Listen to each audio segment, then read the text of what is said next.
أعوذ بالله من الشيطان الرجيم بسم الله الرحمن الرحيم الحمد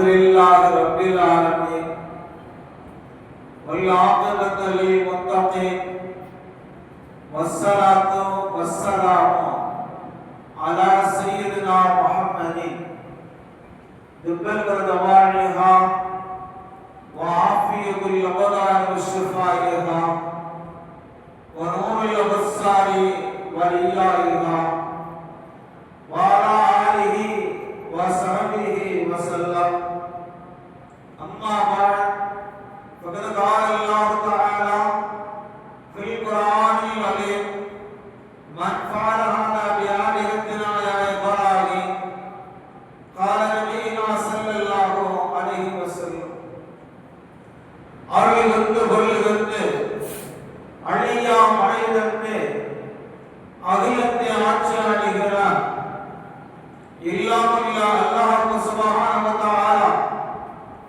அவனுக்கு எல்லா புகழும் புகழ்ச்சிகளும் நிரப்பமாக நிலவட்டுமாக.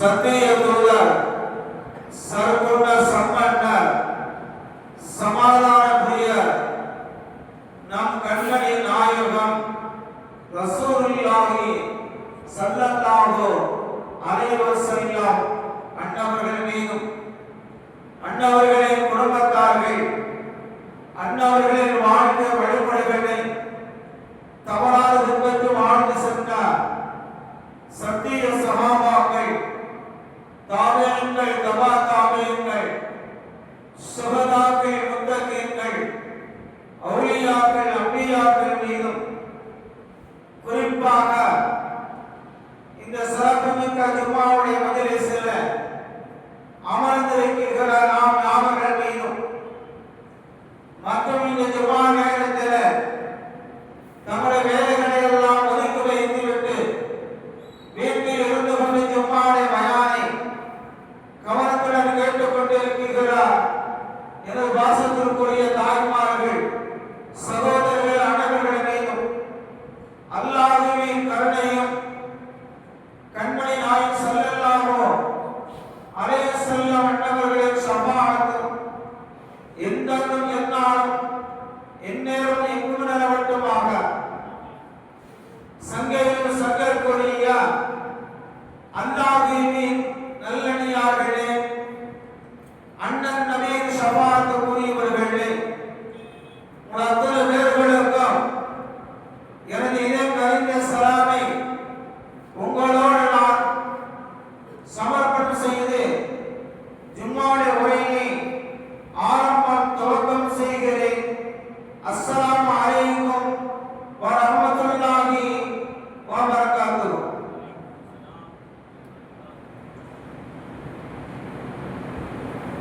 சங்கக்குரியவர்களே,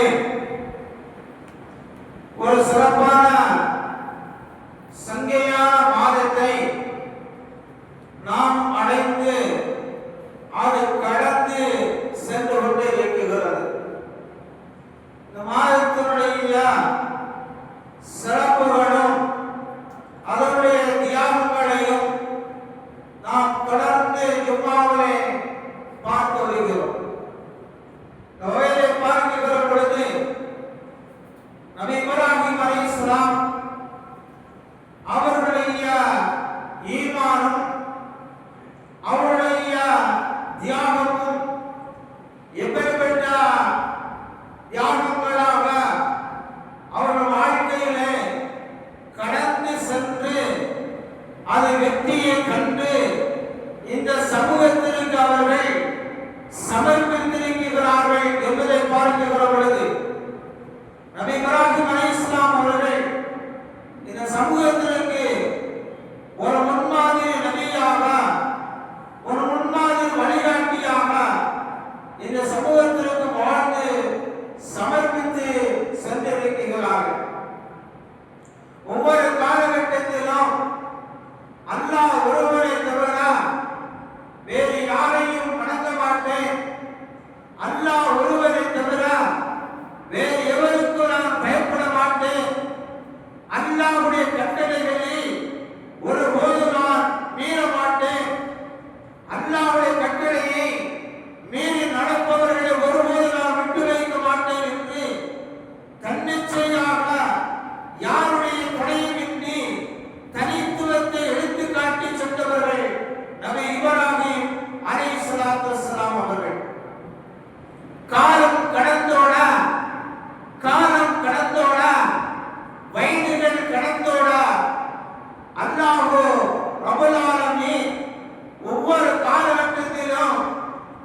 பார்க்கிறோம்.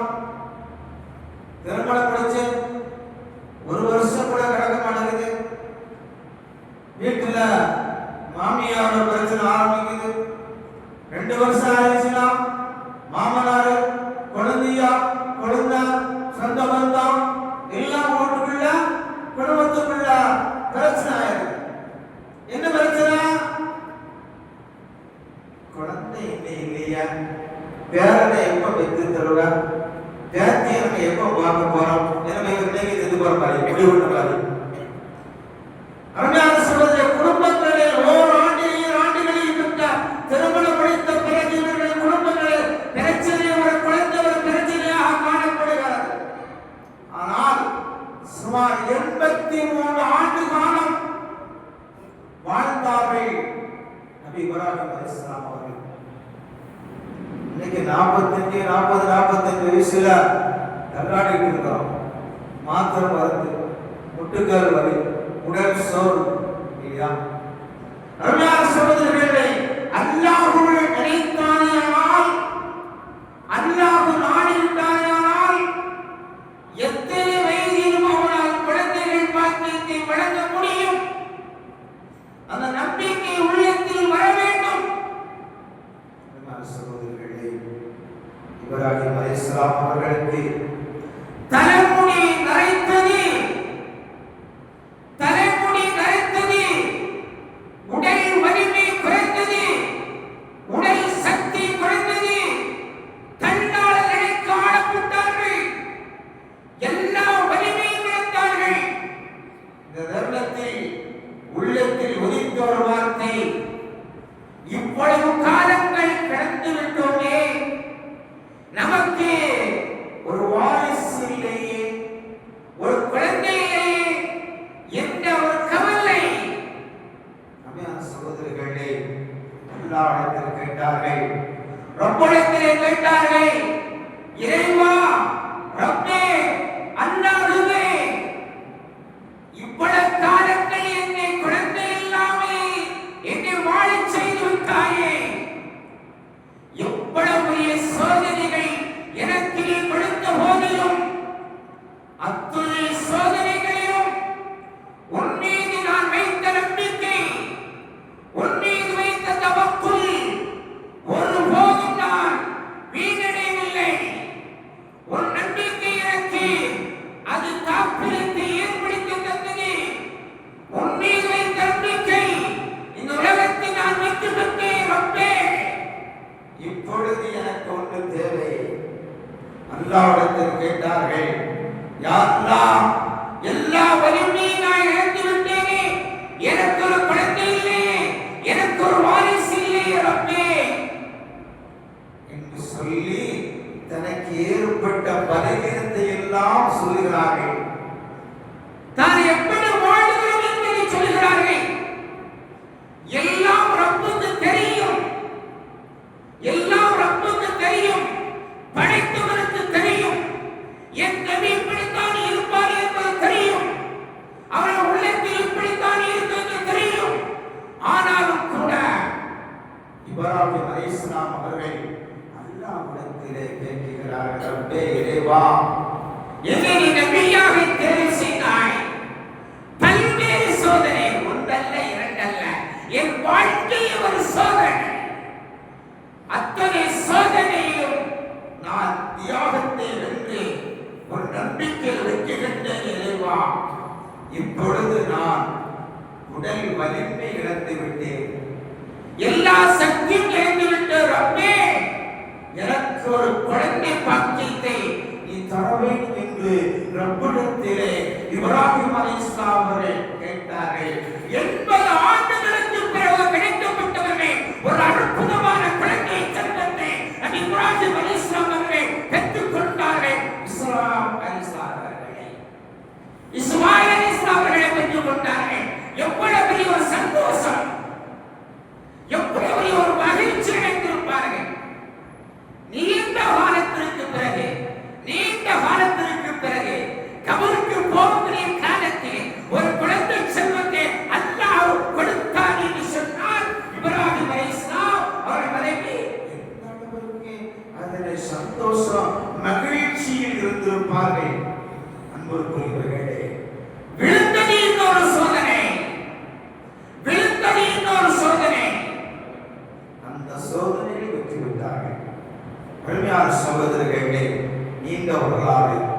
அருமையான சகோதரர்களே, இப்ராஹிம் அலைஹிஸ்ஸலாம் அவர்களே அற்புதமாக கனவு கண்டார்கள். இப்ராஹிம் அலைஹிஸ்ஸலாம் அவர்களை குர்பான் கொடுப்பதாக கனவு கண்டார்கள். தன் மகனிடத்தில் சொல்கிறார்கள், தன் மனைவியிடத்தில் சொல்கிறார்கள், நான் ஒரு கனவு கண்டேன், நான் ஒரு கனவு கண்டேன், நம்முடைய மகன் இஸ்மாயிலை அறுத்து பலியிடுவதாக நான் கனவு கண்டேன் என்று சொன்ன பொழுது அவருடைய மனைவி என்ன சொல்லியிருப்பாங்க, அந்த மகன் என்ன சொல்லியிருப்பார்?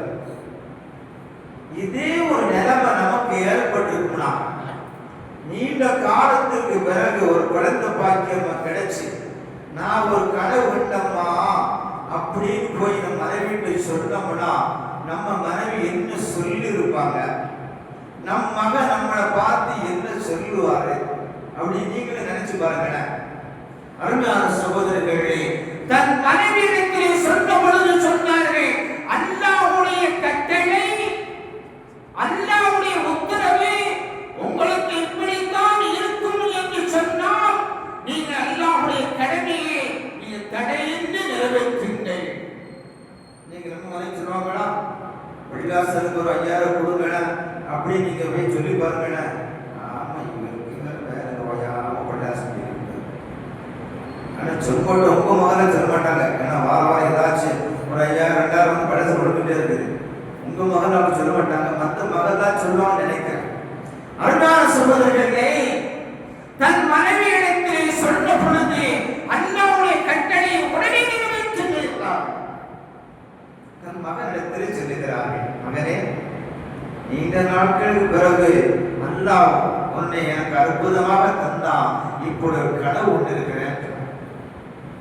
இப்ராஹிம் அலைஹிஸ்ஸலாம் அவர்களிடத்திலே மகன் சொன்னார், இஸ்மாயில் அலைஹிஸ்ஸலாம் அவர்கள் சொன்னார்கள், என் தந்தையே, அல்லாஹ்வுடைய கட்டளை உங்களுக்கு இப்படித்தான் நாட வேண்டும் என்று அல்லாஹ் தீர்மானித்தாரானால் அந்த கடமையை நிறைவேற்றுவதில் முழு மனித சம்மதம் தெரிவிக்கிறேன், கடமையை நிறைவேற்றுங்கள் என்றார்.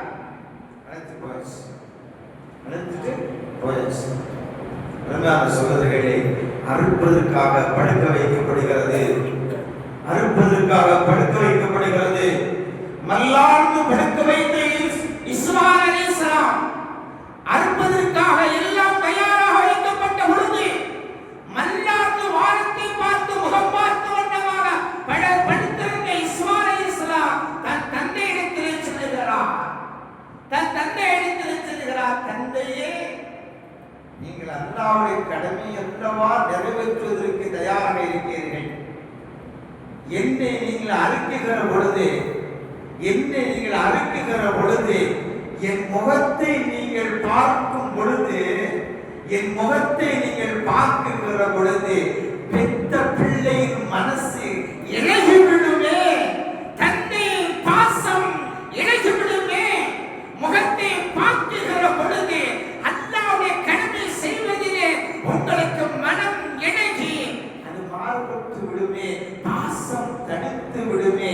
எனவே என்னை சற்று நீங்கள் ஓரச்சலாக படுக்க வைத்துக் கொண்டு அருங்கள், குர்பானி கொடுங்கள் என்று ஒரு சொந்த சரித்திரத்தில் படைக்கப்பட்ட அந்த சமூகத்தில் படைக்கப்பட்ட நாம் இப்ராஹிம் அலைஹிஸ்ஸலாம் தந்தை ஸ்தானத்திலிருந்து எந்த அளவுக்கு முன்மாதிரியாக இந்த சமூகத்திற்கு சமர்ப்பித்திருக்கிறார்கள். பிள்ளையின் ஸ்தானத்திலிருந்து அல்லாஹ்வுடைய கடமையை நிறைவேற்றுவதில் பின்பற்றுவதில், அது ஒழுங்காக நிறைவேற்றுவதில், சரியத்தில் தீர்மானிப்பதில் பின்னங்க கூடாது என்பதை நிலைநாட்டி கொடுத்தவர்கள் இஸ்மாயில் அலைஹிஸ்ஸலாம். எனவேதான் தந்தையின் வல்லனை, தந்தையின் கல்வியில் உதித்த ஈமானையும் பிள்ளையின் கல்வியில் உதித்த ஈமானை ஒன்றாக பார்த்த ரப்பு தீர்மானித்தான். என் கலீல், என் நேசர், எந்த ஒரு விதத்திலும் தியாகத்தில், நம்பிக்கையில், தவக்குவத்தில் பின்வாங்கியதில்லை. வெற்றி வாய்ஸ்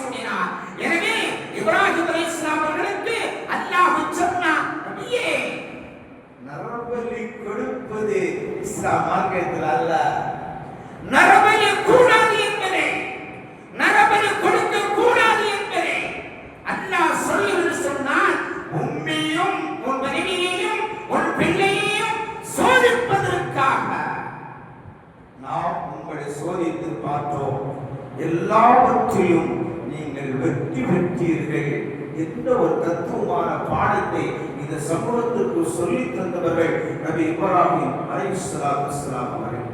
அன்புக்குரியவர்களே, வாழ்வது விருதல்ல, வாழ்வது விருதல்ல. இப்ராஹிம் அலைஹிஸ்ஸலாம் அவர்கள் தந்தை ஸ்தானத்தில் இருந்து தன் குடும்பங்களை எப்படி அவர்கள் பராமரித்து ஈமானை உணர்வுகளோடு பிள்ளைகளை உருவாக்கினார்களோ, அதுபோல ஒவ்வொரு தந்தையும் பிள்ளைகளை உருவாக்கப்பட வேண்டும். தீனின்பால், சரியத்தின்பால், குர்ஆனின்பால், சட்டதிட்டத்தின்பால் பிள்ளைகளை உருவாக்கப்பட வேண்டும். இல்லையென்றால் தந்தை ஸ்தானத்தை இழந்து விடுவார். ரசூலுல்லாஹ் சொன்னாங்க, கல்வியை பிள்ளைக்கு கற்றுக் கொடுக்கவில்லை என்று சொன்னார். எந்த தகப்பன், எந்த தாய், எந்த பெற்றோர்கள் பிள்ளைக்கு கல்வியை கற்றுக் கொடுக்கப்படவில்லையோ அந்த பெற்றோர் ஸ்தானத்தில் இறங்கிவிட்டார்கள் என்று சொன்னார்கள் பெருமானார் ரசூலுல்லாஹி ஸல்லல்லாஹு அலைஹி வஸல்லம் அவர்கள். பிள்ளைகளை ஒழுக்கமாக கற்றுக் கொடுப்பதும் வாழ்வளிப்பதும் ஒவ்வொரு பெற்றோர் மீது கடமையாக இருக்கிறது. அந்த பொறுப்பில் நாம் தவறிவிட்டோம் சொன்னால் குடும்பங்களில் எல்லாம் தவறித்து விடுவார்கள். ரசூலுல்லாஹ் கட்டத்தில் சொல்லுவாங்க, அலா குல்லுக்கும் ராய் வ குல்லுக்கும் மஸ்ஊலின் அன் ரய்யத்திஹி. ஒவ்வொரு மனிதர்களும் நாம நினைச்சிட்டு இருக்கிறோம், ஏதோ உலகத்துல பிறந்துட்டோம், வாழ்ந்துட்டு இருக்கிறோம், சம்பாத்தியம் பண்ணுறோம், நல்ல சட்டை போட்டு இருக்கிறோம் அப்படின்னு நினைச்சிட்டு இருக்கிறோம். அது வல்ல வாழ்க்கை. ரசூலுல்லாஹ் சொன்னாங்க, ஒவ்வொரு மனிதர்களும் பொறுப்பு கொடுக்கப்பட்ட நிலைமையில் இந்த உலகத்தில் பிறக்கப்பட்டிருக்கிறார்கள். கணவன் தன் மனைவி மக்களை பற்றி விசாரிக்கப்படுவான். மனைவி பிள்ளை கணவனுடைய பொருளாதாரத்தை பற்றி விசாரிக்கப்படுவாள். பிள்ளை தந்தையினுடைய பராமரிப்பை பற்றி விசாரிக்கப்படுவாள். யாரும் தப்ப முடியாது. சமுதாயத்துடைய தலைவர்கள் சமுதாயத்தை பற்றி விசாரிக்கப்படும். சமுதாயத்தின் வழிகாட்டில் ஆளுமை சமுதாயத்தை பற்றி விசாரிக்கப்படும். எல்லாம் விசாரணை கொடுக்கப்பட்ட நிலைமையில்தான் இந்த உலகத்தில் மனிதர்கள் அல்லாஹ் படைத்திருக்கிறான் என்றார்கள் நபிகள் பெருமானார் ரசூலுல்லாஹி ஸல்லல்லாஹு அலைஹி வஸல்லம் அவர்கள். ஒரு பிள்ளையை ஒழுக்கமுள்ளவராக, கல்வியை கற்றுக் கொடுத்தவர்களாக வாழ்க்கை நடத்துகிற பொழுது அவர் கல்வியை பெற்ற காரணத்தினால், கல்வியை படித்த காரணத்தினால் உனக்கு அவன் துஆ செய்வார். பெற்றோர்களுக்கு பிள்ளைகள் துஆ செய்வார்கள். பிள்ளைகளை ஒழுங்காக வளர்க்கப்படவில்லை என்று சொன்னார்கள், கல்வியை கொடுக்கப்படவில்லை என்று சொன்னார்கள், உனக்கு துஆ செய்ய மாட்டார்கள், மறுத்து வாழ்வார். நடக்கையில நிறைய பேர் பெற்றோர்களுக்கு பிள்ளைகள் துஆ செய்வது ரொம்ப குறைவு. 100% பிள்ளைகள் துஆக்கள் இல்லாமல் எத்தனையோ பெற்றோர்கள் இன்றைக்கு இந்த உலகத்தில் கண்கூடாக பார்த்து கொண்டிருக்கிறோம். சகோதரிகளே, என்ன காரணம் தெரியுமா? அருமையான சகோதரிகளே, பிள்ளைகளை மார்க்கத்தின் அடிப்படையில் வளர்க்கப்பட வேண்டும், கல்வியை கொடுக்கப்பட வேண்டும். அந்த கல்வியை கொடுத்தால்தான் சாராம்சம் இஸ்லாத்தின் கோட்பாடுகளில் வாழ வைக்கிற பொழுது வெற்றியை காண முடியும். அல்லாஹ் ரப்பல் ஆலமீன் நம்முடைய வாழ்க்கையில் சரியத்தை பேணி, சன்மார்க்கத்தை பேணி, குர்ஆனை பேணி, சட்டத்தின்பால் வாழ்கின்ற பாக்கியத்தை ரப்பல் ஆலமீன் அல்லாஹ் நாம் எல்லோருக்கும் தந்தருள்வானாக. நம்முடைய பிள்ளைகளை முன்மாதிரி பிள்ளைகளாக இப்ராஹிம் அலைஹிஸ்ஸலாம் அவர்கள் வாழ்ந்து காட்டியது போல, இஸ்மாயில் அலைஹிஸ்ஸலாம் அவர்கள் வாழ்ந்து காட்டியது போல அந்த பிள்ளைகளை அல்லாஹ் வாழச் செய்வானாக என்ற துஆக்களோடு தருகிற விடை. அஸ்ஸலாமு அலைக்கும் வரஹ்மத்துல்லாஹி வபரகாத்துஹு. கண்ணியத்திற்குரியவர்களே, கடையநல்லூர் ஃபைசல் அன்வார் அரபிக் கல்லூரி நமது ஊருக்கு அருகாமையிலே நடைபெற்றுக் கொண்டிருக்கிறது. தென்காசி மாவட்டத்தில் 2 மதரசாக்கள், அதில் ஒன்று கடையநல்லூர் ஃபைசல் அன்வார். நிறைய ஆளுங்களை இந்த சமூகத்திற்கு ஒவ்வொரு ஆண்டும் சமர்ப்பித்து கொண்டிருக்கிறார்கள். சுமார் 150 மாணவர்கள் அங்கு தங்கி ஓதி வருகின்ற காட்சிகளை நீங்கள் பார்த்திருக்கிறீர்கள். அந்த மாணவர்களுக்கு தேவையான உணவு, மருத்துவ செலவு, கிதாபுகள், உடைகள் அனைத்தும் வழங்கப்பட்டு வருடந்தோறும் ஆபீஸ்களையும் ஆலயங்களை உருவாக்கி இந்த சமூகத்திற்கு சேவையாற்றிக் கொண்டிருக்கிற உயர்தரமான ஃபைசல் அன்வார் அரபிக் கல்லூரி அந்த மதரசால் ஓதுகின்ற பிள்ளைகளுடைய உணவு வகைக்காக வேண்டி, ஒவ்வொரு பிள்ளைகளுடைய தேவைக்காக வேண்டி உங்களுடைய ஆசிரியர்கள் வருடந்தோறும் உங்கள் பள்ளியிலே அந்த வசூலை சதகா பெற்றுக் கொள்வதற்கு வருவது வழக்கம். அதுபோல இந்த ஆண்டும் 2 ஆசிரியர்கள் அங்கிருந்து வருகின்றிருக்கிறார்கள். உங்களுடைய மேலான உதவிகளை அந்த ஃபைசல் அன்வார் அரபிக் கல்லூரிக்கு வழங்கும்படி மிக பணிவுடன் கேட்டுக்கொள்கிறோம். அடுத்த சகோதரர்களே, பள்ளிவாசலுடைய வளர்ச்சிக்கு வாரந்தோறும் உண்டியல் வசூல் செய்யப்படுகிறது. நிறைவாக செய்து கொண்டிருக்கிறேன். இன்னும் நிறைவாக அதிகமாக செய்ய வேண்டும் என்று உங்களிடத்தில் கேட்டுக்கொள்கிறோம். அடுத்த சகோதரர்களே, பள்ளிவாசலுடைய வளர்ச்சிக்காக வேண்டி நம்ம ஜமாத்தை சேர்ந்த ஏவன் நாசர் அவர்கள் ரூபாய் 2000 நன்கொடையாக வழங்கியிருக்கின்றார்கள். அவருடைய மனைவி மருகுமா ஃபாத்திமா பரக்கத்துடையரும் அவர்கள் மறுமைக்காக வேண்டி துஆ செய்யப்பட வேண்டும் என்று கேட்டுக்கொண்டிருக்கிறார்கள்.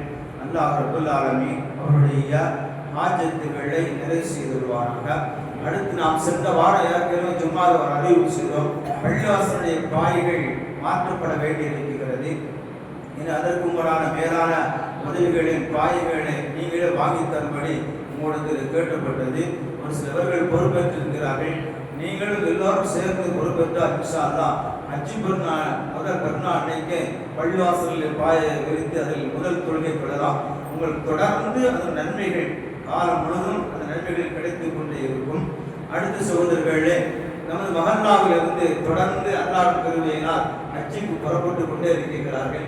ஒவ்வொரு வாரமும் இந்த ஹஜ்ஜுடைய பயணங்கள் நாம் சொல்லிக் கொண்டே இருக்கிறோம். இந்த வாரம் சன் குருப் முகமது முஸ்தபா என்ற சேட்டும் அவர்களுடைய மனைவி ஃபாத்திமா அவர்களும் இன்ஷா அல்லாஹ் வருகின்ற 13ஆம் தேதி அவர்கள் புனித ஹஜ்ஜை நிறைவு செய்வதற்காக இருக்கின்றார்கள். அல்லாஹ் ரப்பல் ஆலமீன் அவருடைய ஹஜ்ஜை பரிபூர்ணமாக ஆக்கி தருவானாக. அவருடைய பயணங்கள் அல்லாஹ் இலகி தருவானாக. அவர்கள் செய்கின்ற ஒவ்வொரு அமல்களையும் அல்லாஹ் அவர்கள் லேசாமல் நிறைவேற்றுவதற்கு உடல் ஆரோக்கியத்தையும் சரீர சுகத்தையும் அல்லாஹ் நிரப்பமாக தருவானாக. பள்ளிவாசல் வளர்ச்சிக்கு உதவி செய்த நாசர் அவருடைய குடும்பத்தார்களுக்கு அல்லாஹ் பறக்கச் செய்வானாக. அவன் மனைவியுடைய கபூரை அல்லாஹ் ஒளியாக்கி தருவானாக. அவன் கபூரை விசாலமாக ஆக்கி தருவானாக.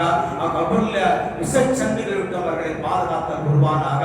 அல்லாஹ் ரப்பல் ஆலமீன் கியாமத் நாள் வரையும் கபராளிகளை பாதுகாத்து அவருடைய உதவிகளோடு எதிர்க்க செய்து வருவாராக.